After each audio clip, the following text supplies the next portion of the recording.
Welcome to Expert Views on Gamma Oryzanol with Isha.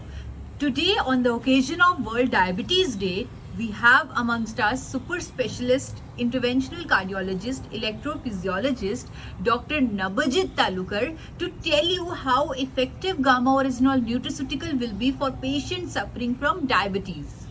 Various antioxidants are used, especially to neutralize the reactive oxygen species, namely extracts from various Karela, neem, and many other antioxidants, which cannot be used in isolation.